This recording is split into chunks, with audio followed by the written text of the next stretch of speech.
7 de setembro de 2012, comemoramos os 90 anos da primeira transmissão oficial de rádio no Brasil. E eu tive o enorme prazer de apresentar ao lado do meu amigo Cristiano Menezes, das rádios MEC Nacional e do radioator Gerdal dos Santos, esse programa ao vivo que contou também com a participação de convidados tão especiais quanto aquele lindo dia de sol no Aterro do Flamengo, no Rio de Janeiro. Você tem agora a chance de rever essa verdadeira festa feita em parceria entre os diversos veículos da Empresa Brasil de Comunicação.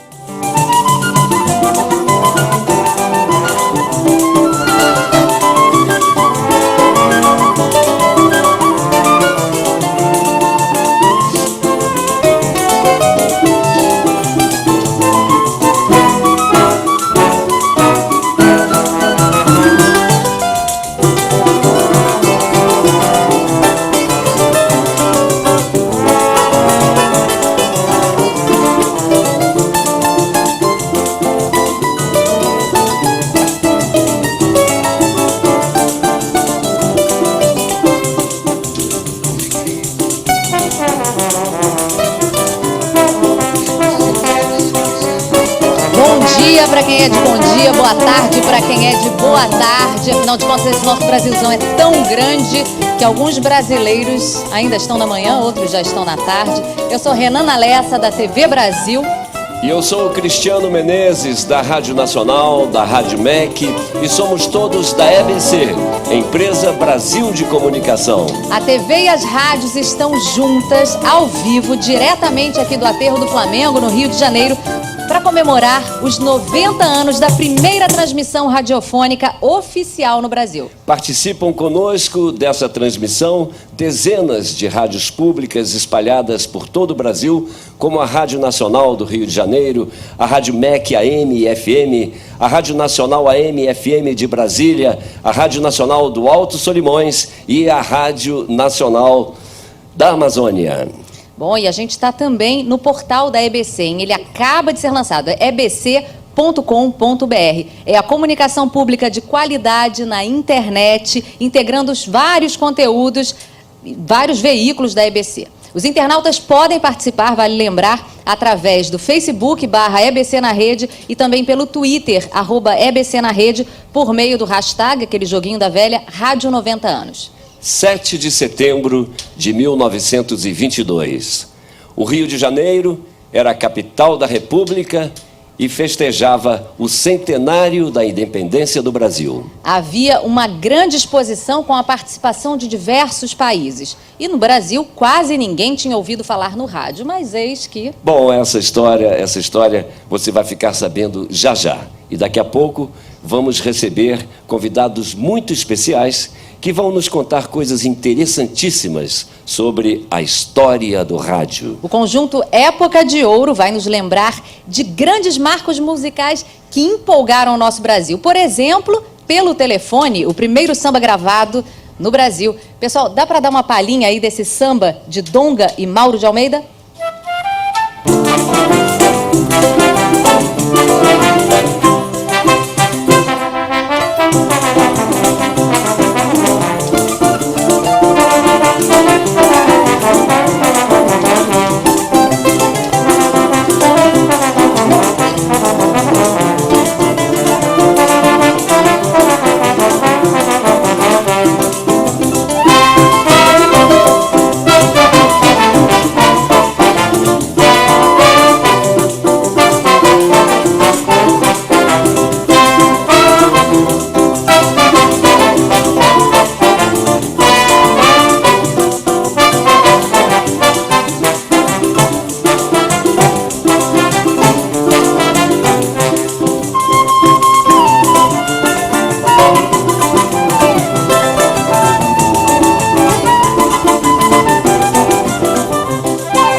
Vamos receber também alguns personagens muito importantes nesse percurso de 90 anos de rádio no Brasil.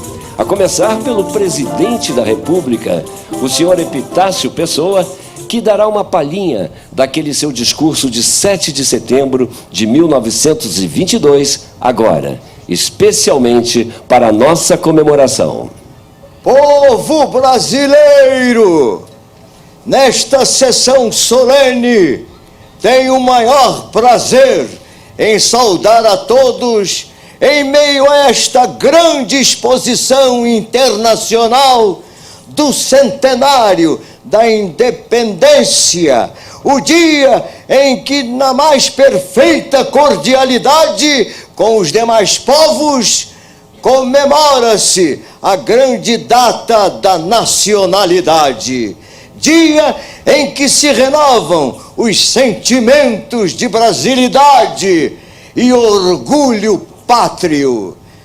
Viva o Brasil!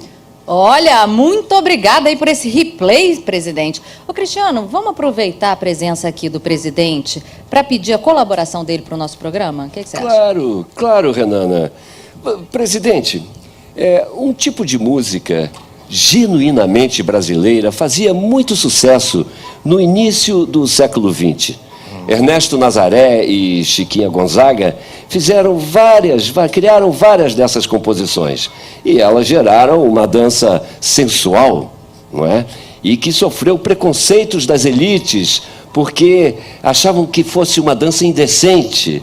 O presidente, por acaso, saberia dizer que espécie de música é essa?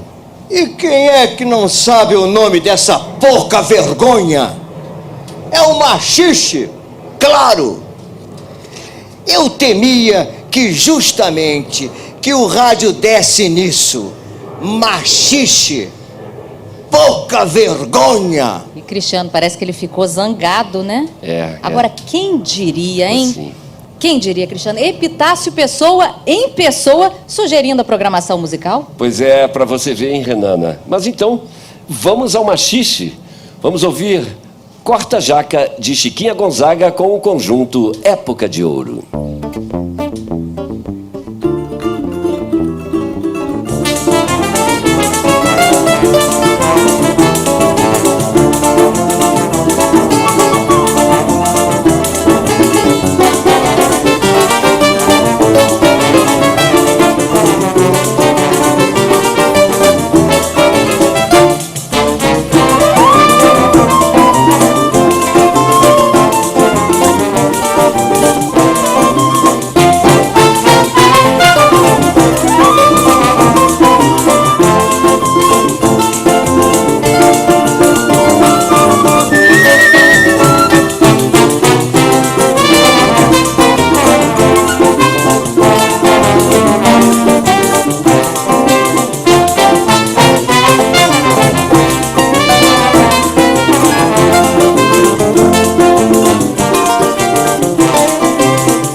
Cristiano, eu sei que você não estava lá, né, 90 anos atrás, mas conta pra gente, como é que aconteceu essa primeira transmissão experimental? Realmente eu não estava não, Renana, mas olha, o estúdio foi montado no pavilhão norte-americano da exposição do Centenário da Independência, ali na Praia Vermelha, tá?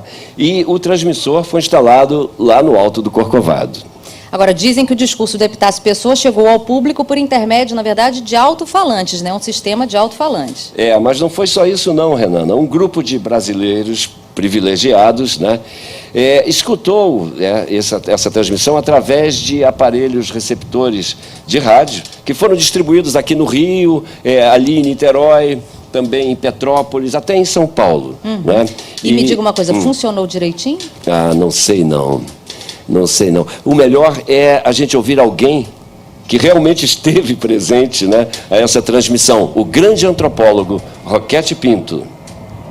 A verdade é que durante a exposição do Centenário da Independência, em 1922, muito pouca gente se interessou pelas demonstrações experimentais de radiotelefonia então realizadas pelas companhias norte-americanas Westinghouse na estação do Corcovado e Western Electric na Praia Vermelha. Muito pouca gente se interessou. Creio que a causa principal desse desinteresse foram os alto-falantes instalados na exposição. Ouvindo discursos e música reproduzidos no meio de um barulho infernal, tudo rofenho, distorcido, arranhando os ouvidos, era uma curiosidade, sem maiores consequências. O som podia não ser muito bom, mas essa transmissão abriu as portas para o rádio no Brasil. Sim, Renana, e foi exatamente o Roquete Pinto, um dos primeiros a adentrar por essa porta, né, e liderar a criação da primeira rádio brasileira, a Rádio Sociedade. Bom, e para conversar com a gente sobre esses primeiros tempos, a gente vai convidar a filha desse grande homem, Carmen Roquete Pinto. Obrigada, Carmen. Obrigada por estar aqui com a gente. Obrigado por ter vindo, dona Carmen. O microfone aí. Bom, dona Carmen Roquete Pinto, o seu pai, Roquete Pinto, que nos brindou agora com seu comentário sobre essa primeira transmissão, teve uma grande importância notória para o rádio no Brasil. Quem era Edgar Roquete Pinto? Bom, Edgar Roquete Pinto era um antropólogo trabalhando no museu e, como norma, ele tinha um grande amor ao homem e à liberdade. Isso era, digamos assim, a principal posição dele enquanto ser humano. E ele, como antropólogo, fez várias viagens com Rondon para a Serra do Norte, onde ele estudou os índios, enfim, toda a natureza, o que hoje se chama um levantamento socioambiental daquela área toda, que era habitada por índios que não tinham contato com o ser humano. Tanto que o cavalo do meu pai, eles conseguiram fugir, mas o cavalo foi morto pelos índios. Bom, várias expedições foram feitas, ele fez a carreira de antropólogo, foi diretor do museu durante 10 anos, mas sempre muito interessado pelo Brasil e pelo povo brasileiro. Sempre foi um interesse muito grande dele. Então, quando surgiu digamos, as ondas hertzianas, né, que hoje estou sabendo que até no Brasil já tinha um padre que tinha descoberto, só hoje que eu soube disso. Era na Itália, que se dizia que tinha Marconi, né? Meu pai, que tinha muita preocupação com a educação, ele percebeu uma grande ferramenta para poder levar essa educação a vários lugares. Então foi esse amor pelas pessoas, de antropólogo, que acabou fazendo com que ele se envolvesse na criação da primeira rádio em 1923? Foi. O grande interesse pelo homem, como eu te falei, tá? Pela liberdade, porque a informação é uma maneira muito séria de poder, e ele era apto, quer dizer, fazia disso uma coisa muito importante, que a informação fosse democratizada. Então, isso o levou a se interessar muito pelo rádio, que já tinha sido, pela onda do rádio sonora, né? Que já tinha sido feita essas experiências, né? Com muito barulho ainda. Exato. Agora, dona Carmen, qual era a proposta de Roquete Pinto e de seu parceiro, Henrique Morizzi, né? Claro. Para a programação da Rádio Sociedade? Quais eram as principais características da Rádio Sociedade? Bom, a Rádio Sociedade foi fundada justamente com essa visão de divulgar a educação para o povo. E com a visão, inclusive, de ter uma rádio que tivesse educação à distância. Imagine, ele era um precursor, né? Era um homem muito à frente do seu tempo, porque nós ainda não conseguimos isso totalmente, porque o rádio, ele pode ser levado a um rincão lá longe, né? Onde não tem nada, pode ter um rádiozinho de pilha, né? Então, a importância do rádio, fundamentalmente, é que você faz outras coisas ouvindo rádio, né? Você não faz outras coisas vendo televisão nem computador. Mas seu pai deu uma marca para a programação da Rádio Roquete Pinto. Ela tinha uma diretriz muito definida, não é isso? Para a Rádio Sociedade. Perdão, para a Rádio Sociedade. Pois é. Nessa época, ele percebendo essa grande ferramenta e com esse interesse grande na educação que ele já tinha, que já estava inerente a ele, ele procurou o Morizzi, que era colega dele na associação,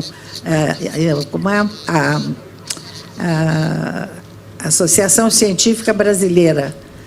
E lá eles eram colegas. O Morize era astrônomo e era diretor do Observatório Nacional. Ele levou essa ideia para lá e conseguiu conquistar um grupo para isso, tá? Todos cientistas.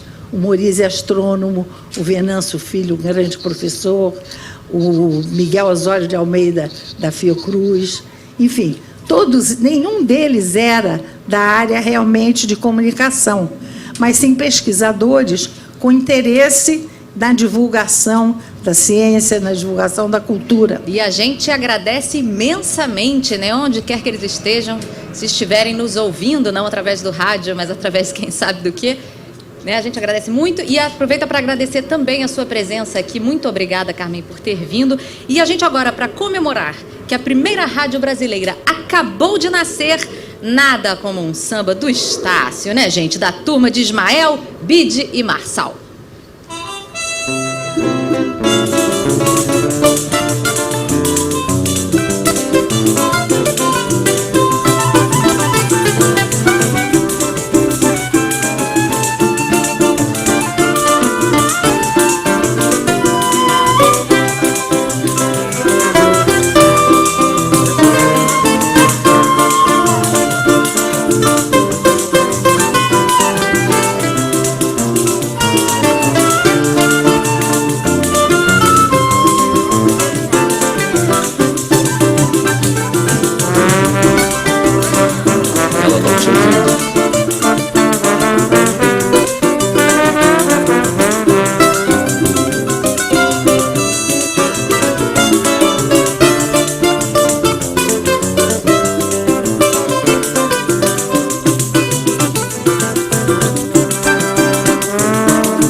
Pois é, e ouvimos aí a dona Carmen Roquete Pinto, filha de Edgar Roquete Pinto, falando sobre esse DNA da Rádio Sociedade, que é o DNA da Rádio MEC, o compromisso com o conhecimento. Assim nasceu a Rádio Sociedade, assim nasceu o rádio no Brasil. E após colocar a Rádio Sociedade no ar, Roquete Pinto teve que superar um grande problema: a legalização dos serviços de radiodifusão.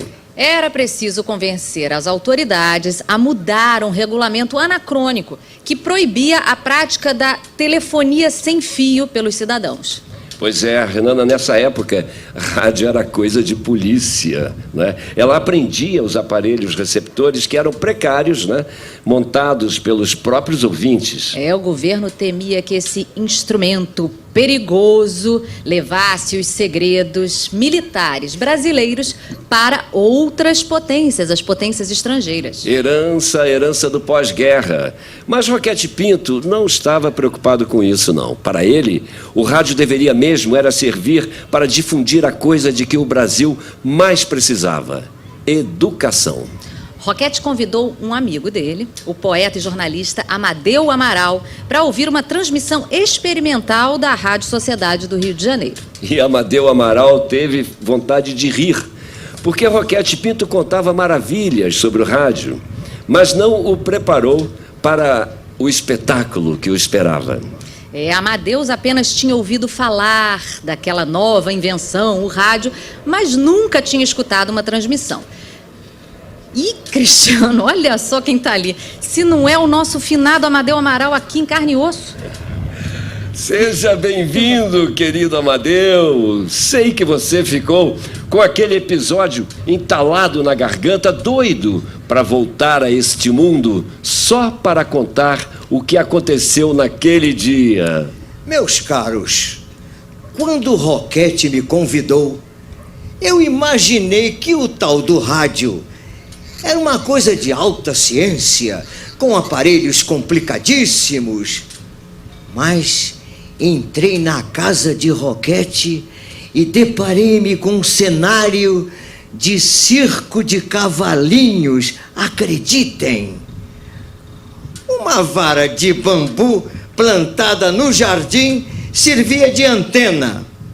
Dela escorriam fios de cobre que iam até a sala e se enfiavam numa bobina de papelão, a qual devia ser o aparelho. Deste saía um fio terra, comicamente ligado à torneira da pia, e um fone de telefone. Uma geringonça infantil, primitiva e precária. Meus compatriotas, aquilo é que era o rádio? Mas, Amadeu, funcionou ou não funcionou? Oh, pensei, eu vou escutar grunhidos, estalos, chiados. Que constrangimento! Vou ter que dizer, para não desagradar o Roquete, que o rádio é mesmo a 8ª maravilha. Então, olhei para a engenhoca e coloquei o fone no ouvido. Em vez de cacofonia, escutei os poemas e a ópera, tudo tão perceptível como se os sons se originassem a 2 passos. Aquela caranguejola ridícula funcionava maravilhosamente. Viu só, Amadeu? E para você não ficar decepcionado nem um pouquinho com essa maravilha que é o rádio, eu vou te convidar agora para curtir uma coisinha muito boa que o rádio costuma veicular. Pois é, para alegrar o coração de Amadeu Amaral e de todos os nossos telespectadores e ouvintes, um pedacinho de um samba de gafieira com o conjunto Época de Ouro.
Muito bem, e como é que foi essa transformação da Rádio Sociedade em Rádio MEC? A gente Quem tem um pode personagem ali responder? para responder pra gente.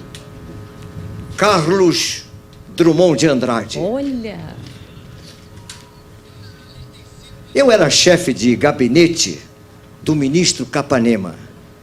Dia 7 de setembro de 1936, eu e o Capanema fomos até a Rádio Sociedade para a cerimônia de entrega da estação ao poder público. Mestre Roquete, comovido, todos não disfarçavam a emoção. O ato tinha qualquer coisa de casamento no seio de uma família muito unida que via a filha sair nos braços do rapaz, escolhido livremente. Sim, um excelente rapaz. Essa união foi abençoada. Saudade do querido Roquete Pinto, que criou uma emissora de sábios e educadores. Puro sonho, lírica e maluquice de alguns homens que amavam sua terra e queriam servir ao seu povo. Maluquice e sonho que floresceram mudando de nome. A casa não mudou de alma.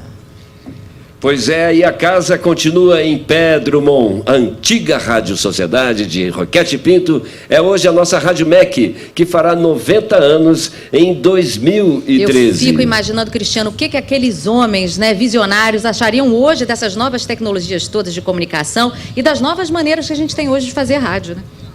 Perfeito. Estamos transmitindo pela Rádio MEC, pela Rádio Nacional do Rio de Janeiro, Brasília, Amazônia e Alto Solimões e dezenas de outras rádios espalhadas em todo o Brasil. TV Brasil amanhã, transmitindo esse programa na íntegra a partir das 18 horas. Tá ligado na TV?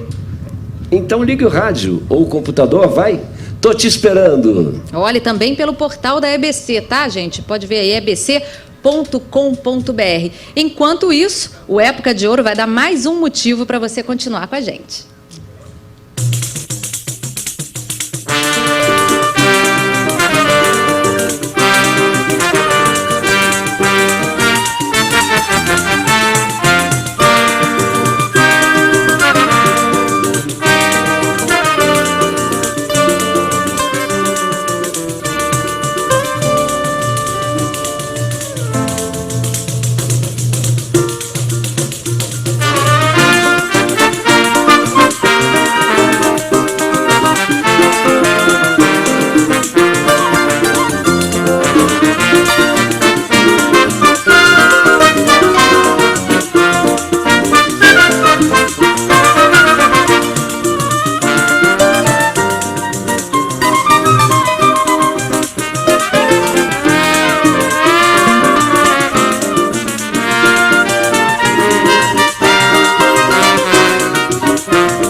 Bom, já sabemos como foi a primeira transmissão radiofônica e o início do desenvolvimento do rádio no Brasil. Depois chegou a televisão, né?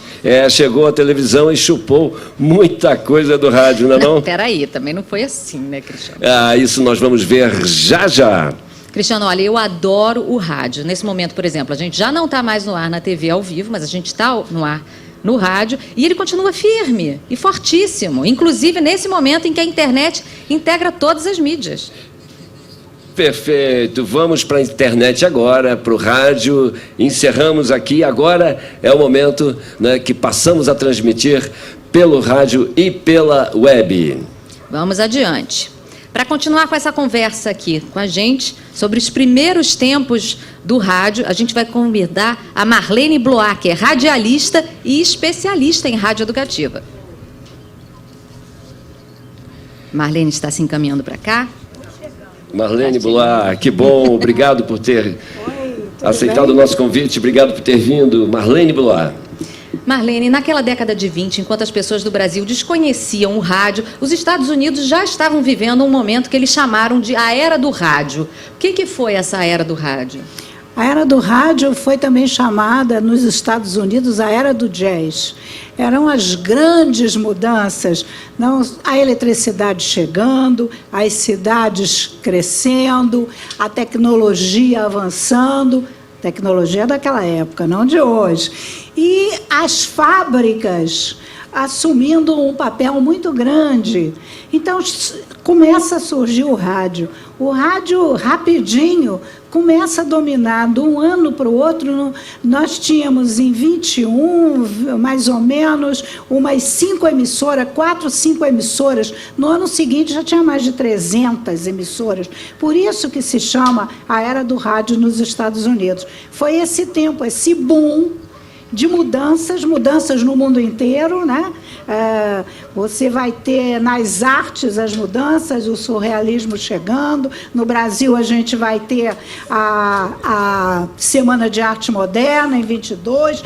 Então, há uma efervescência de mudanças. O mundo vive esse tipo, nos Estados Unidos, até chegar o boom a recessão, na quebra da Bolsa de Valores. Perfeito. E aí o momento triste. Agora, Marlene, o Brasil estava completamente por fora desse movimento. Não houve também assim alguns precursores? A história conta sobre as experiências inovadoras do padre Landel de Moura desde 1893, não é?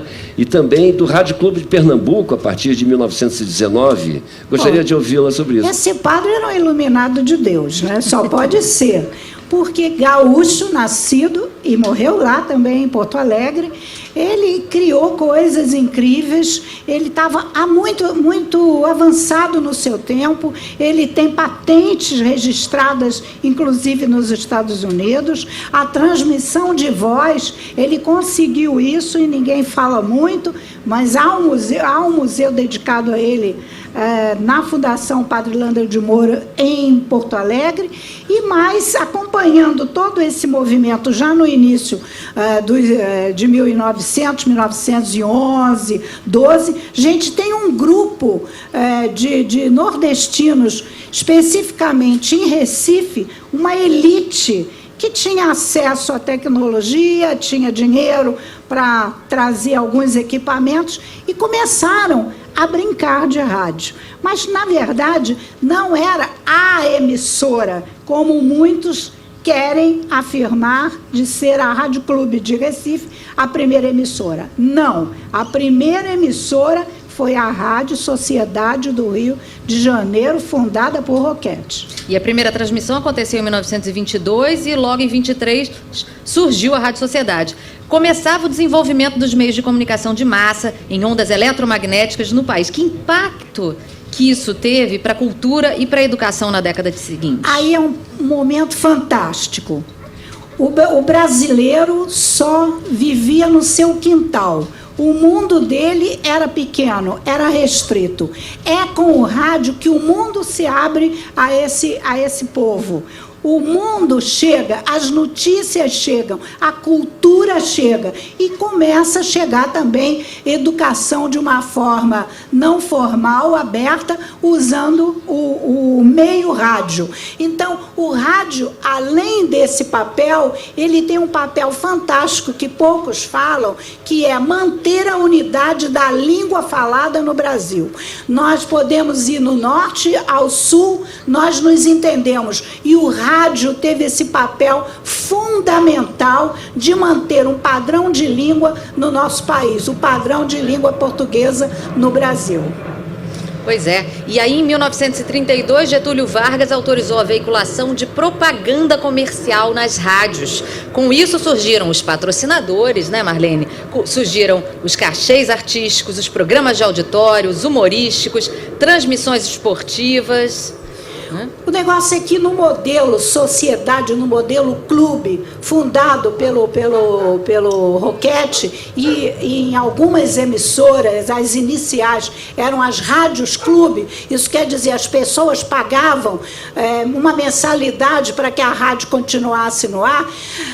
Isso não conseguia manter a rádio, não conseguia pagar a cachê de um grande cantor, de um grande produtor, das orquestras que eram necessárias, na medida em que não se tinha ainda gravações como se tem hoje, em CD, naquele tempo não existia isso.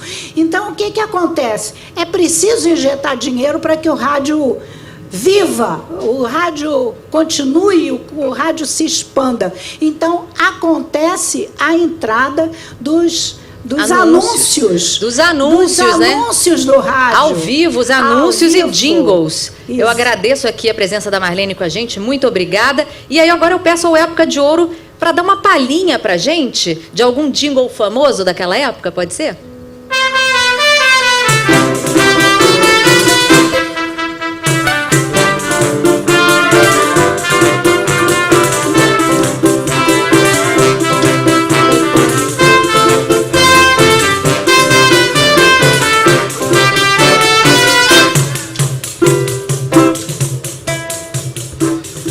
Pois é, tá aí então o famoso jingle dos muitos que haviam na época. Nós agradecemos muito a pesquisadora Marlene Blois, sua participação. 1936, havia muitas rádios excelentes no Brasil. Mas antes disso, a gente poderia falar de um dos compositores mais disputados pelas rádios naquela época, que era Ari Barroso, né? A gente vai ouvir agora Morena Boca de Ouro, na bela interpretação do Época de Ouro. Vamos lá.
Bom, e a gente gostaria de receber agora para essa conversa aqui a Michele Cruz Vieira, está sentada aqui já ao meu lado.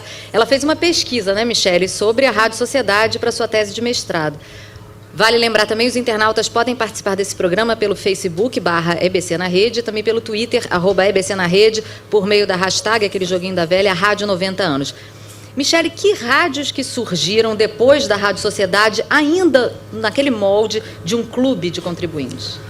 Bom, boa tarde, né? Nos anos 20, surgiram mais 18 emissoras em todo o país, no Pará, no Paraná, né?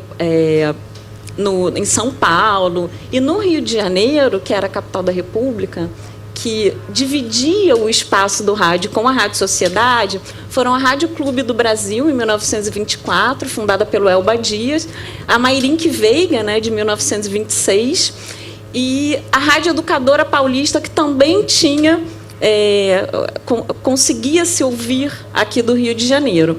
E essas emissoras, elas nos anos 20, elas se dividiam na transmissão. Então, se uma transmitia terça e quinta à noite, a outra não transmitia nesse horário, para que tivesse aquela integração e aquele ideal educacional mesmo, né? Quer dizer, para que todos os ouvintes pudessem ouvir todas as emissoras. Perfeito, Michele. Agora, com esse processo da comercialização do rádio, né, a liberação para anúncios comerciais em rádios, como é que foi para a Roquete Pinto e a Rádio Sociedade continuar, se situar nesse contexto, né? Enquanto, por um lado, as rádios comerciais proliferavam anúncios e músicas também, né, bastante populares, e Roquete Pinto e a Rádio Sociedade com aquele compromisso com o perfil mais voltado para a educação. Como é que foi isso? Sim. No final dos anos 20, através da pesquisa que eu fiz, nas programações da Rádio Sociedade, eu percebi que já no final dos anos 20, por volta de 1928, 1929, já tocava samba. Inclusive o Donga, né, o grande sambista da época, grande compositor, ele tinha espaço na Rádio Sociedade. E o próprio Roquete Pinto, numa carta que está dentro do estatuto da documentação da Rádio Sociedade, ele fala que a ideia, então, era agradar esse público que queria música erudita e música popular, né? Quer dizer, o samba. Na verdade, ele, no fim dos anos 20, já abriu espaço para esses dois tipos de cultura, né? Quer dizer, para esses dois critérios de cultura. E aí, como é que foi depois, Michele, o processo de negociação do Roquete com o ministro Capanema, a doação da Rádio Sociedade ao Ministério da Educação e Saúde? Era junto, né? Era integrado Educação e Saúde, sim, em 1936. Bom, o Roquete Pinto, em 1931, surgiu uma lei que obrigava as emissoras a aumentarem a potência, né, dos seus transmissores. E, em virtude dessa lei, o Roquete Pinto percebeu que não suportaria, né, as exigências econômicas dessa lei. Então, ele procura na época, quer dizer, o Getúlio, né, e o ministro da Educação, Gustavo Capanema, ele procura o Gustavo Capanema para, então, doar a Rádio Sociedade em virtude de manter o ideal educativo da emissora, quer dizer, que era o seu propósito.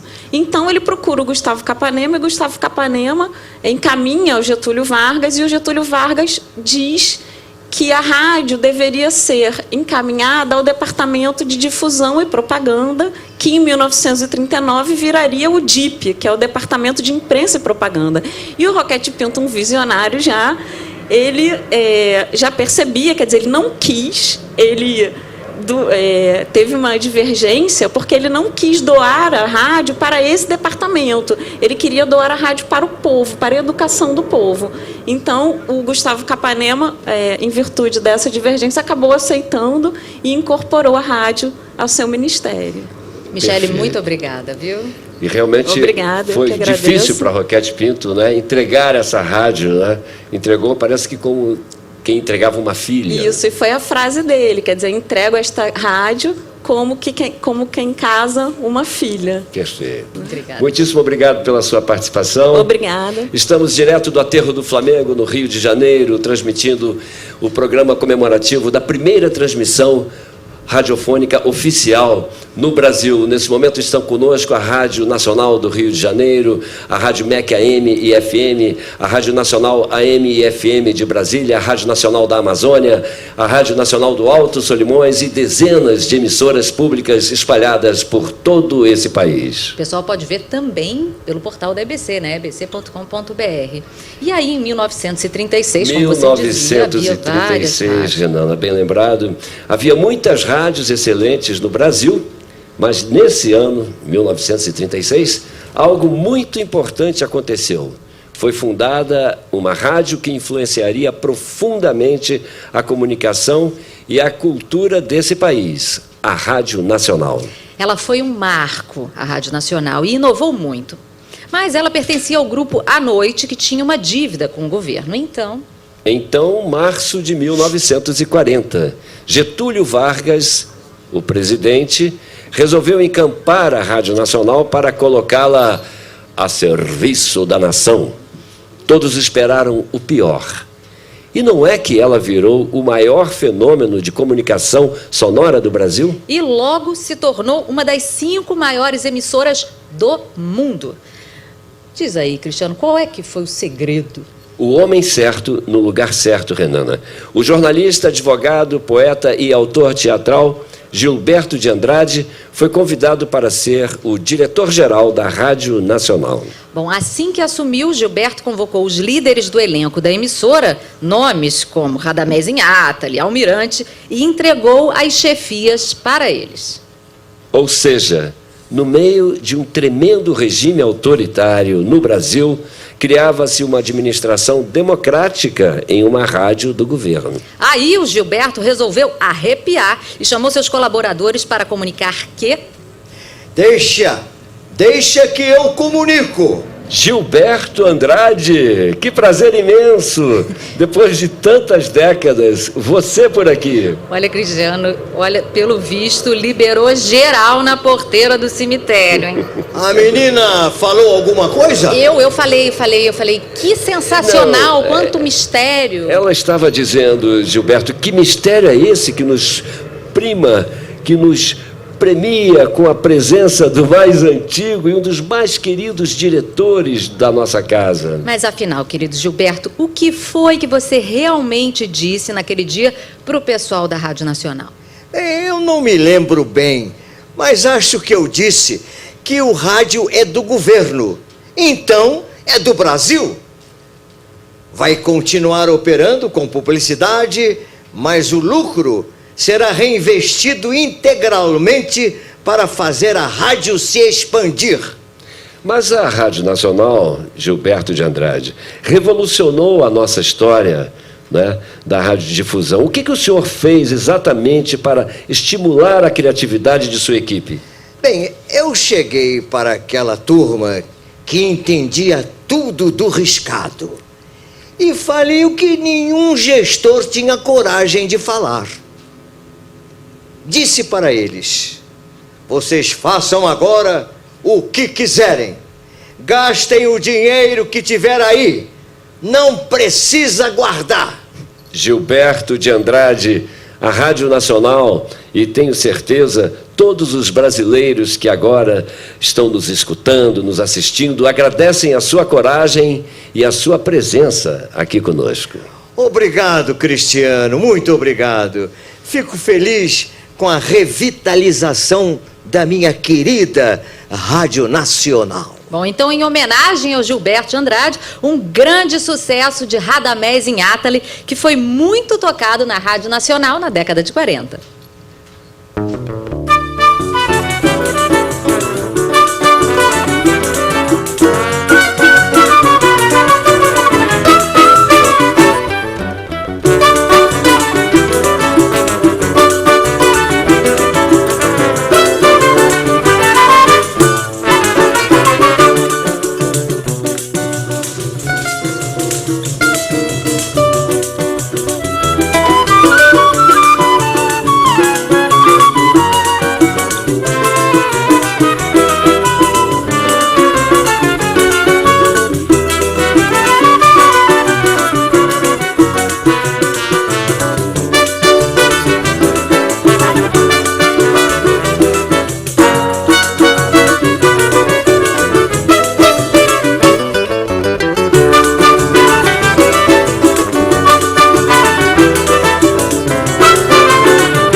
Muito bem, nós queremos aqui registrar algumas participações de ouvintes, de pessoas que estão sintonizadas, acompanhando esse programa através das redes sociais. A Mary de São Bernardo do Campo, de São Paulo, o Carlos Alberto de Caratinga, Minas Gerais, o Wagner Lúcio de Lima, aqui do Rio de Janeiro, João Garcia de Curitiba, Paraná, e o Vinícius Lins, que fez questão de dizer: o programa está demais, o Conjunto Época de Ouro é fantástico, parabéns pelo programa especial. Obrigado Vinícius. São mesmo. Estamos aqui diretamente do Aterro do Flamengo, Rio de Janeiro, transmitindo esse programa comemorativo dos 90 anos da primeira transmissão radiofônica oficial no Brasil. E vamos continuar o nosso papo com o radialista e historiador da música brasileira, Osmar Frazão.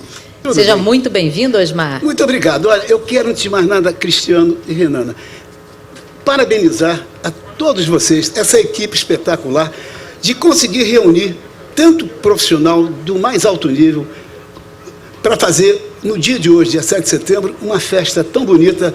E eu quero parabenizar o senhor Nelson Breve, presidente da EBC, a senhora Eliane Furtado, o nosso Chico Teixeira, a toda essa produção maravilhosa, que eu estou ali apreciando o programa, a apresentação de vocês. Obrigado, estou Frazão. Realmente feliz em ser um radialista e ser colega de vocês no dia de hoje. Muito obrigado Muito também. obrigada. A gente também agradece estar participando, né? A sua É uma presença. Mas vamos lá? Vamos bater um papo? Eu queria saber do Osmar, antes de mais nada, o que diferenciou a Rádio Nacional daquelas outras rádios que existiam no final da década de 30, ali, início da década de 40? A diferença foi a estrutura e a organização que a Rádio Nacional tinha. E o número de pessoas, por exemplo, você tinha um Almirante, você tinha um Paulo Tapajós, Zé Mauro, todos jovens que acreditavam na comunicação desse país. Todos muito inteligentes, produzindo programas que foram inesquecíveis, como são lembrados até hoje. Então, a diferença foi exatamente essa. Foi a estrutura que a Rádio Nacional tinha, com esse elenco espetacular. Perfeito. Agora, Osmar Frazão, e os gêneros, que a Rádio Nacional, ela notadamente é reconhecida como uma emissora que desbravou novos gêneros. Que gêneros foram esses que a Rádio Nacional desbravou? Por exemplo, a solidificação da Rádio Nacional, Cristiano Menezes e Renana, ela deu à emissora, inclusive depois que foi permitida o anúncio nas emissoras de rádio, a Rádio Nacional criou um programa intitulado 1 Milhão de Melodias. Foi estreado no dia 6 de janeiro do ano de 1942. Era um programa tão bem feito que não existia estrela. A estrela era exatamente o comercial. Estava sendo lançada na Rádio Nacional a Coca-Cola no Brasil. Um programa com o Radamés Inátali, os melhores músicos de nossa cidade, estavam todos eles presentes nesse programa. O Trio Melodia, com Paulo Tapajós, Nuno Roland, Albertinho Fortuna, as Três Marias, trios criados exclusivamente para o programa, de maneira que a Rádio Nacional deu impulso, inclusive, à música brasileira. O próprio samba, que até então era escutado através de flauta, cavaquinho e violão, o Radamés Inátali vestiu com a maior dignidade o samba carioca, o samba bem brasileiro, com aquela vestimenta elegante que somente a sua capacidade de maestro poderia compor. E saiu viajando com a orquestra da Rádio Nacional, a orquestra dos grandes maestros. Que maravilha. E que outros programas que se destacaram nesse Todos. período? Vamos citar alguns? Todos, vamos lá. Olha, nós tínhamos a história da música, curiosidades musicais com o Almirante, tínhamos Nada Além de 2 Minutos, Obrigado Doutor, Gente que Brilha com Paulo Roberto, tivemos Coisas do Arco da Velha, programa César de Alencar, programa de auditório, programa Manuel Barcelos, programa Paulo Gracindo, tínhamos Marlene, tínhamos Emilinha, tivemos os conjuntos vocais, os programas, falei do Balança Mas Não Cai, Jararaca e Ratinho, todos os programas que a Rádio Nacional lançava, todos eram aplaudidíssimos. Depois eu pode continuar outra pergunta. Ô, Frazão, você já citou aí mais de uma dezena de programas, tá bom, como exemplo. Agora, a Rádio Nacional, costuma-se dizer que a Rádio Nacional fortaleceu a noção de nação, né? Que importância a Rádio Nacional teve na integração do país? Bom, a partir do ano de 1942, no dia 31 de dezembro de 1942, a Rádio Nacional recebeu a ondas curtas, PRL7, PRL8, PRL9, então, com programas, todos eles traduzidos para 4 idiomas. Então, a Rádio Nacional tinha selecionado, olha só, quem escrevia esses programas para a integração do país? Manuel Bandeira, Gilson Amado, quem mais, Frazão? Gilson Amado, Andrade Muricy. Então, era o próprio Roquete Pinto. Então, você veja que era uma gama de intelectuais que levavam o rádio a todos os cantos do nosso país, levando a cultura, tudo aquilo que o mestre Roquete Pinto idealizou. E a Rádio Nacional, então, pegou isso e foi como vai até hoje. Infelizmente, eu estou ouvindo aqui que a gente já está com o tempo estourado. São tantas histórias, a gente poderia ficar horas e horas aqui. Muito obrigada, Osmar. Agradeço mais uma vez. Gente, na década de 50, a gente até entraria nesse assunto, já existia televisão em outros países, mas não aqui no Brasil. Aqui no Rio de Janeiro, no dia 20 de janeiro de 1951. Pois é. Agora, parece que a Rádio Nacional tentou fazer televisão, mas a história não deu muito certo. Bom, em uma frase dá para a gente responder isso?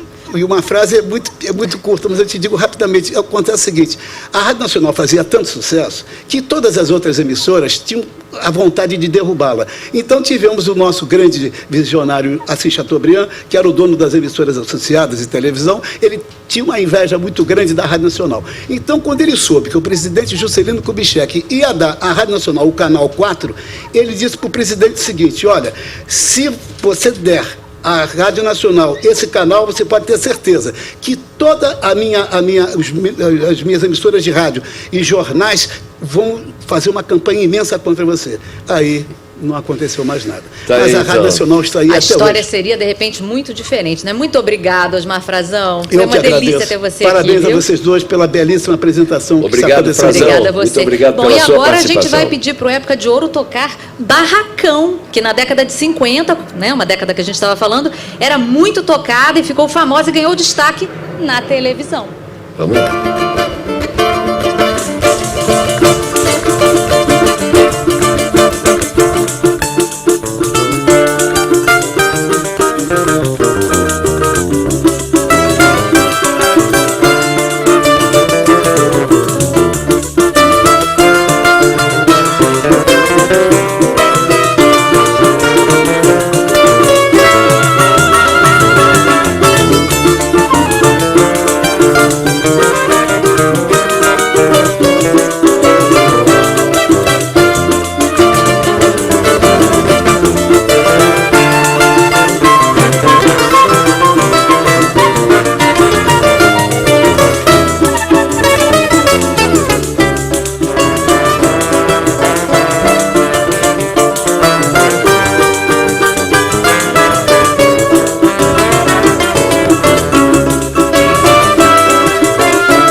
gente, Cristiano, prestigiando o nosso programa, assistindo a gente, seja pelo rádio, seja pela internet. Estão chegando mensagens aqui. Olha, o Reinaldo Bione e Luciana Andrade disse o seguinte: o programa tá muito bom, parabéns a todos. Estou vendo pela TV Brasil, isso deve ter sido há um tempinho, né?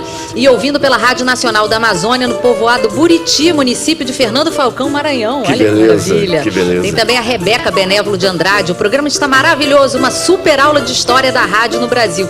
Minha monografia de final de faculdade de comunicação foi sobre propaganda no rádio, Flamengo, Rio de Janeiro. Ou seja, ela está avalizando, né? Está dizendo que a gente está mandando bem. Está dando aval, exatamente. Agora, Renana, não é nada pessoal, né? Nada pessoal não, mas você há de convir que a TV surgiu no Brasil roubando muita coisa do rádio. Peraí, que não foi bem assim, não, hein? Não foi? Ela tá não, bom. ela foi, apoiando, incorporando, amplificando até. Tá bom, falta só mais uma palavra terminando em ando, não é? A TV foi levando os artistas, os cantores, os anunciantes, não é? Vários formatos de programas, quando não levava programas inteiros. Isso não, Cristiano. Não, Poxa. né? Você quer um exemplo? Você já ouviu falar do programa Balança Mas Não Cai, grande sucesso da Rádio Nacional? Claro que eu já ouvi. Tinha aquele quadro maravilhoso do Paulo Gracindo com Brandão Filho, que era o primo rico que recebia a visita daquele parente inoportuno, o primo pobre. Não é Alguém esse? me chamou aí? Ih, gente, primo pobre, que surpresa, hein? Vem cá, você veio sozinho? Claro que não. E ele desgruda de mim? Olha só, gente, olha aqui, incorporados, primo rico e primo pobre juntos de novo.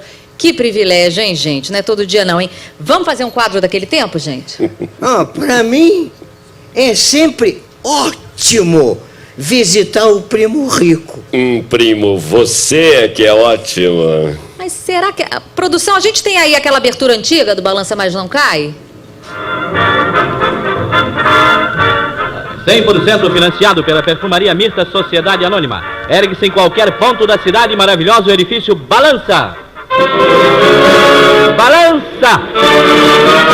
Balança! Mas não cai! Projeto e construção de Max Nunes, Paulo Gracino e Mário Brasini. São moradores do edifício Balança Mas Não Cai. Todos os astros e estrelas... Pois é, primo. A coisa não anda boa, não. Você quer dizer isso para mim? Eu sou enterrado, meu amigo. Eu não saio mais do porão. Eu queria estar no seu lugar. Olha, primo, olha, eu estou aqui, mas o meu pensamento tá lá, no meu barraco. A minha mulher não tá boa, não, primo. Ela tá com uma pedra na vesícula. E eu não sei aonde eu vou buscar dinheiro para ela tirar essa pedra. Engraçada coincidência, primo. Os problemas de sua mulher são sempre iguais aos da minha. Você sabe que ela tem que tirar uma pedra? Da vesícula? Não, da alfândega. Veio da Bélgica. Já contou para as amigas todas. Já aluguei o salão do Itaiangá Golf Clube para o baile de estreia da pedra e ainda não consegui os 500 mil cruzeiros. Mas, ô primo, a pedra da minha mulher é na vesícula, primo. Não veio da Bélgica. Foi feita aqui mesmo. Pois é, quando eu falo, você não acredita. Você é que é feliz, primo. Felicíssimo. Maravilha, maravilha. Que saudades desses primos. O Balança tinha também aquele quadro famoso do Fernandinho e da Ofélia. Se lembra da Ofélia, Renana? Eu me lembro, claro, eu só abro a boca quando eu tenho certeza, né? Exato. Eu ouvi dizer, mas eu tenho certeza. O Balança Mas Não Cai foi criado no rádio em 1950 pelo Max Nunes e pelo Haroldo Barbosa. E ele era tão forte, tão forte que foi para a televisão e ficou até 1983. O Maxi Nunes, ele dizia que para criar o Balança, ele se inspirou naquelas chamadas cabeças de porco, aquelas moradias de famílias numerosas, onde todo mundo ficava espremidinho para viver no Rio de Janeiro da década de 50. Pois é, Renana, e o Max e o Haroldo, dois dos melhores redatores do rádio brasileiro, foram rapidamente absorvidos pela TV. Mas também eles eram multitalentosos. Você sabia que eles eram compositores? É mesmo? Que tal... Bom, então, será que o Época de Ouro sabe alguma música do Haroldo Barbosa? Será? Que tal Eu Quero Samba? Olha, já foram embora. Vamos que vamos.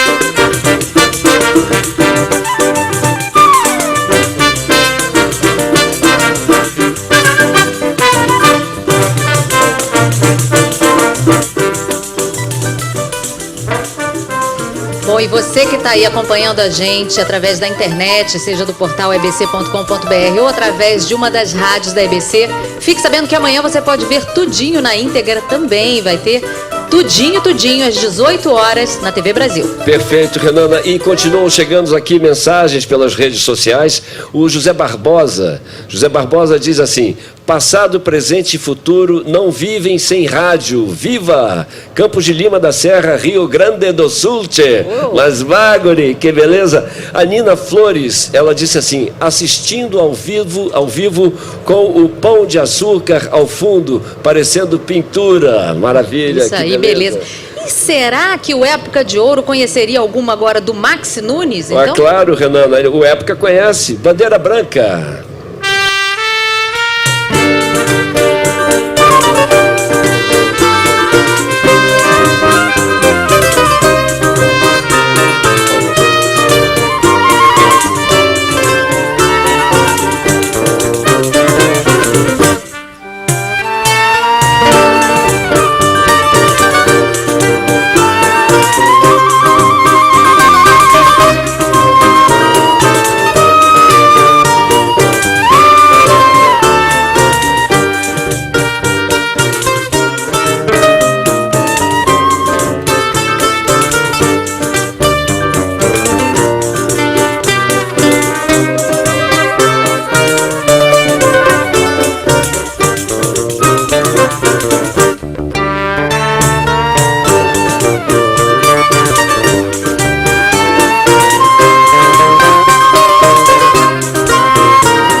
Eu sei que o Maxi Nunes nasceu no Rio de Janeiro exatamente em 1922, por coincidência, o ano da nossa primeira transmissão radiofônica. Exato. E como hoje estamos comemorando esses 90 anos, vamos também homenagear os 90 do Max, o grande ícone do humor no rádio e na TV. Renana, ele além de tudo também era um frasista de marca maior. Ah, então Gerdau dos Santos, por favor, vai. Dá aí agora uma de Maxi Nunes pra gente e fala aí alguma dessas frases célebres do Max. Muito bom. Olha aqui, tem uma que é ótima. Conheço um sujeito tão imoral, mas tão imoral, que a leitura de sua mão é proibida para ciganas menores de 18 anos. Ótima. O Gerdau, e uma frase do Max que seja assim uma pérola política? Manda outra. Pois não. Por que Cabral gritou: terra à vista? Porque naquele tempo não havia nada a prazo. Ótima também, Gerdau. Agora, só mais umazinha, vai, por favor. Muito bem. O beijo nada mais é do que uma contração da boca provocada por uma dilatação do coração. Olha, e o Max era médico também, E né? com o coração dilatado, meus amigos, eu me despeço. Obrigado.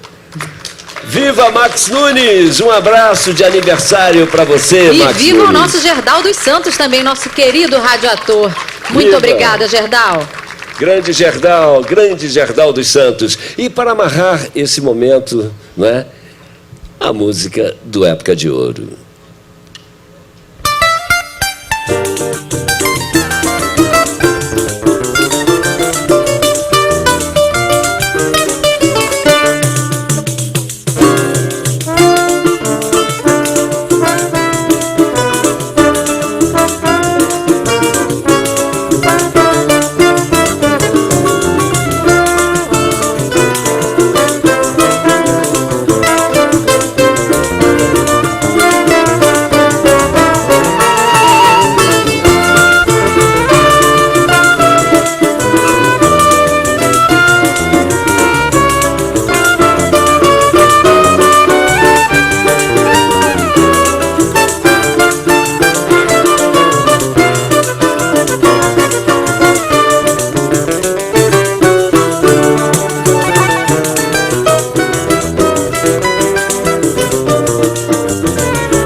Vamos continuar agora a nossa conversa com o Roberto Salvador, que é pesquisador e autor do livro A Era do Rádio Teatro.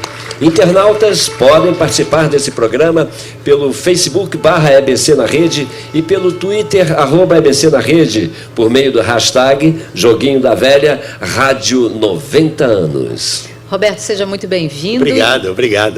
Eu gostaria de te perguntar, a televisão, a gente estava falando, década de 50, a televisão no Brasil, ela não emplacou logo de cara. Como é que foi esse processo de implantação da TV?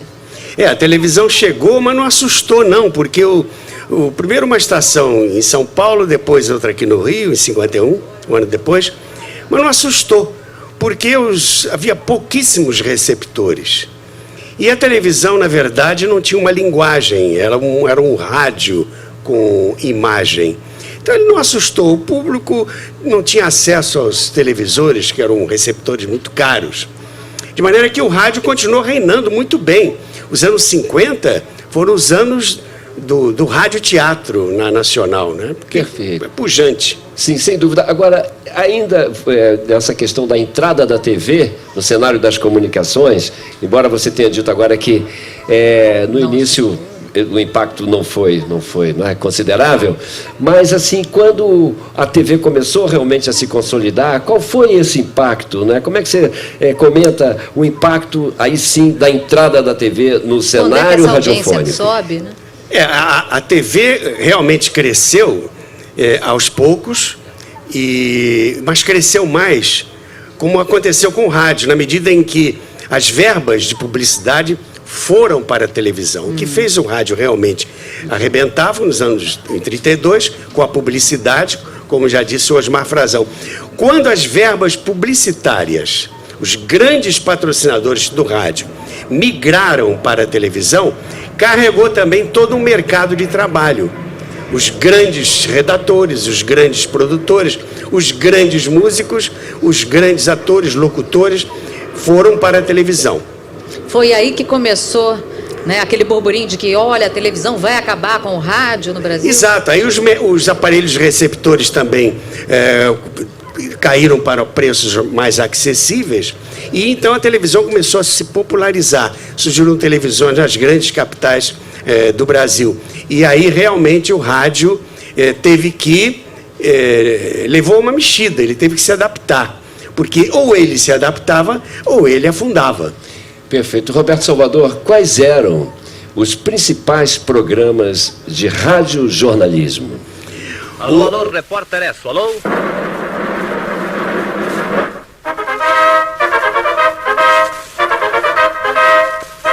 Prezado ouvinte, boa tarde. Aqui fala o repórter Esso, testemunho ocular da história, apresentando notícias da United Press. Ele deu boa tarde, né? Boa tarde. Mas foi o Repórter Esso, foi o maior fenômeno radiojornalístico de todos os tempos. Porque o Repórter Esso é que trouxe a linguagem jornalística para o rádio. Porque antes o rádio era um jornal falado. As próprias pessoas diziam um jornal falado, né?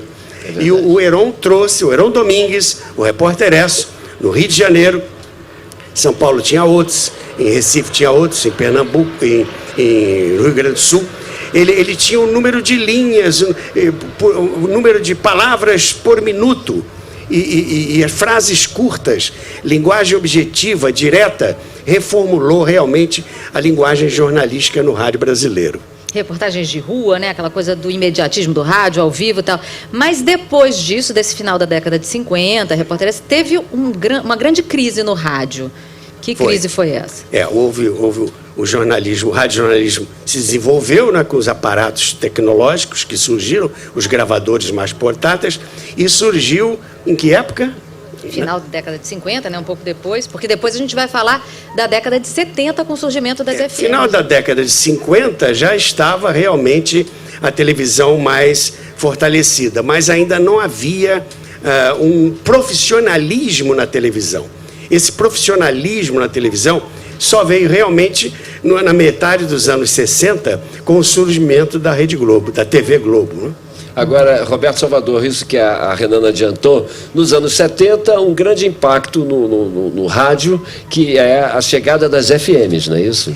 Sim, nos anos 70 chegaram as FMs. No primeiro, as FMs já existiam um pouquinho antes, mas eram vitrolões que tocavam o que se dizia na época música de elevador e música de sala de espera de consultório. Aquela música suave, geralmente instrumental, jamais cantada, e era a FM. Até que realmente houve o fenômeno da Rádio Cidade, né, da Nativa, né, a Rádio Maldita também, a Rádio Fluminense, né? A Nativa não, a Maldita, a Fluminense. Na década de 90 também a gente vem com a CBN, que só toca notícia. Aí já, né, que foi jornalismo, é uma puro jornalismo. Porque o FM se redescobriu, porque ele sentiu que não era para ser vitrolão. O FM podia levar com a qualidade de áudio espetacular todo o conteúdo do AM. Aí houve uma mudança geral. Isso aí. Muito obrigada, Roberto Salvador. Maravilha. Mais um pouco da nossa aula de história de hoje aqui. Eu posso falar sobre o rádio teatro? O Gerdau leu a frase do Max Nunes, o beijo. Eu queria dizer da radionovela O Beijo, né? Como é que era o beijo, né? O ator beijava a mão, né? Que tinha que fazer barulho, né? Tinha que fazer barulho. Agora, tinha um beijo mais hollywoodiano, né? Que aí o ator olhava para a atriz, né? Ficava a 3 metros de distância, no outro microfone, se abraçavam e davam, prendia a respiração, né? Meu amor. Roberto Salvador. Um beijo radiofônico. Muito obrigado. Muito obrigada, Roberto Salvador. Foi até um radioator agora, né? É verdade. Uma maravilha. Verdade. Especialista em radioteatro, autor de livros sobre o tema. Muito bem. Pois é. E falamos há pouco nos anos 70, não é isso, Pois Renata? vamos então com Época de Ouro, tocando um grande momento musical dessa década, que foi Pecado Capital, de Paulinho da Viola.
Isso aí, olha, e continuam chegando mensagens dos nossos internautas. O Altino Correia diz: parabéns pelo excelente programa produzido especialmente para comemorar os 90 anos da rádio no Brasil. Ele é de Presidente Prudente, em São Paulo. E o Luiz Carlos Bezerra, que é de Santos, também em São Paulo, ele é jornalista e radialista, colega. Parabéns pela iniciativa em homenagem ao rádio, que continuará fundamental, pois se mantém moderno, atual em todos os sentidos, o que tem tudo a ver com o que a gente vai falar agora. Valeu, Luiz Carlos. E para falar sobre rádio dos anos 2000 em diante, chamamos agora o diretor-geral da EBC, Eduardo Castro. Boa tarde. Muito obrigado pelo convite. Obrigado pela presença, Eduardo. Muito obrigado. Bom, Eduardo, chegou a internet, né? Isso. Hoje, inclusive, é a primeira transmissão que o nosso portal está fazendo, né? Que maravilha. Então, nós estamos comemorando os 90 anos, nos preparando para os próximos 90. Que ótimo. Isso. Com a internet veio uma proliferação fantástica de mídias. No ano 2000 começam as rádios virtuais, né? Aquelas rádios pela internet. Como é que você vê essa relação entre o rádio e a internet? Essa é uma pergunta, se o rádio vai acabar, já está respondida pelo tempo, não é? O cinema ia acabar com o rádio, depois a televisão ia acabar com o rádio, agora a internet ia acabar com o rádio, e o rádio está aí cada vez mais forte, porque a rádio é a emoção ou a informação pelo ar para ser escutado, né? E já foi a AM mais predominante, ondas curtas muito forte, agora o FM, outras formas de transmissão vão vir, pela internet inclusive, para a gente escutar pelo celular, não é rádio no celular, mas para escutar pelo celular. Vai mudar o suporte 500 vezes, mas a essência vai continuar a mesma. É o som que leva a emoção e informação. Perfeito. Já há 90 anos. Isso. Agora, Eduardo Castro, as rádios da EBC também se espalharam pelo Brasil, conforme até já dissemos aqui ao longo desse programa por diversas vezes, né? Temos rádios em grande parte do território brasileiro, né? E existe também um processo em curso, né, de criação de uma rede pública de rádios na região amazônica. Exato, é a primeira rede pública de rádios que nós vamos ter no Brasil. Uma série de emissoras se juntam à Rádio Nacional e à Rádio MEC em determinados momentos do dia, da semana, do mês. Mas não há a formação de maneira formal, vamos dizer assim, de uma rede de rádios públicas no Brasil. A gente começa pela Amazônia, que é uma região que depende muito do rádio, né, por causa das distâncias contadas em dias percorridos pelos barcos. O rádio ainda é muito importante. A nossa Rádio Nacional da Amazônia, a nossa Rádio Nacional instalada lá em Tabatinga, na divisa do Brasil com o Peru e Colômbia, que está nos transmitindo nesse instante, tem uma importância muito grande para essa região. E agora com a rede de rádios públicas, que nós vamos anunciar formalmente a criação no dia 18 desse mês, por um acaso no dia do aniversário da televisão no Brasil, né? Mas nós vamos anunciar comemorando os 35 anos da Rádio Nacional, que foram agora completados do dia 1º. A gente faz a festa no dia 18, anunciando a criação de mais uma rede de rádios, a rede de rádios públicas da Amazônia. Você falou nos 35 anos da Rádio Nacional da Amazônia. Exatamente. Perfeito. Exatamente. O analógico, né, como a gente estava dizendo, passou a conviver com o digital, eles convivem lado a lado, ou está havendo uma transição? Como é que isso está acontecendo? O padrão de transmissão de televisão já está decidido, tanto que tem gente agora nos vendo em padrão digital de televisão, né? Tanto analógico quanto digital. O rádio ainda não. Por uma falta de um padrão que unificasse as três formas de transmissão de onda, não é? Que fosse igualmente útil para as três, ainda não se decidiu. O Ministério das Comunicações discute nesse instante, a EBC faz parte do grupo que vai discutir o futuro do rádio digital no Brasil. Até o final do ano a gente vai saber qual vai ser o padrão de digitalização. E isso vai abrir novas portas para o rádio, né? Como é que a gente vai chegar com um som melhor que o som de FM, no AM e no FM na onda curta? Ou se nós vamos passar a transmitir em outro tipo de onda? Mas não importa, vai ser sempre rádio e a EBC vai sempre estar lá com as rádios mais tradicionais do Brasil. Perfeito. Agora, nessa relação do rádio com o ouvinte, todas essas transformações, essas evoluções, o rádio digital, como é que você vê essa relação do rádio com o ouvinte? De que maneira isso tudo impacta a relação do rádio com o ouvinte? Nunca vai terminar essa coisa que, acho que foi a dona Carmen que falou aqui. O rádio vai sempre viver porque ele é emoção e informação pelo som, né, pelo ar, e porque a gente pode fazer outras coisas ouvindo o rádio ao mesmo tempo. Televisão, internet, qualquer outra forma que solicite um outro sentido que não seja só audição, você não vai conseguir conviver outra coisa que aquela atividade. E o rádio sempre vai ter essa possibilidade. Então eu acho que sempre vai ficar melhor. Sempre vai ser mais gente ouvindo. E mais do que isso, o rádio digital vai abrir mais possibilidades de comunicação entre o ouvinte? A gente espera que o rádio digital tenha formas de interação similares àquelas que nós estamos desenvolvendo para a televisão, né? Que é você responder pelo controle remoto da televisão. No rádio a gente deve conseguir algo parecido. E também o digital aperta o sinal no rádio. Permite, portanto, que mais emissoras estejam no dial. Essa é uma forma de democratização da informação, democratização do espaço público que nós apoiamos e esperamos ver cada vez mais fortalecido. Perfeito, Eduardo Castro. E para finalizar essa nossa conversa, então, aqui na sua fala, nós passamos por todo esse processo de desenvolvimento dos meios de comunicação, essa proliferação das mídias e essa grande convergência, né, das mídias. Então, assim, de um modo geral, nesse mundo de convergência das mídias, qual é o futuro disso tudo? Embora você já tenha tangenciado isso, mas para amarrar a sua fala. Olha que coisa interessante. A gente está aqui comemorando os 90 anos do rádio com todos os veículos da EBC que estão em todas as mídias, né? Internet, televisão e rádio.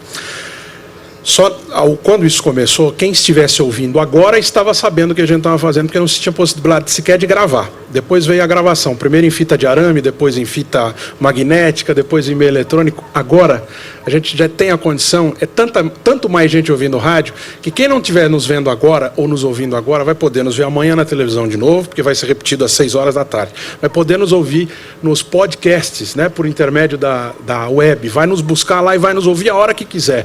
E a rádio também, a gente sempre vai guardar isso aqui para retransmitir uma outra vez. Isso antes não existia, e a digitalização torna isso mais possível, seja no rádio, seja na própria internet ou então no rádio.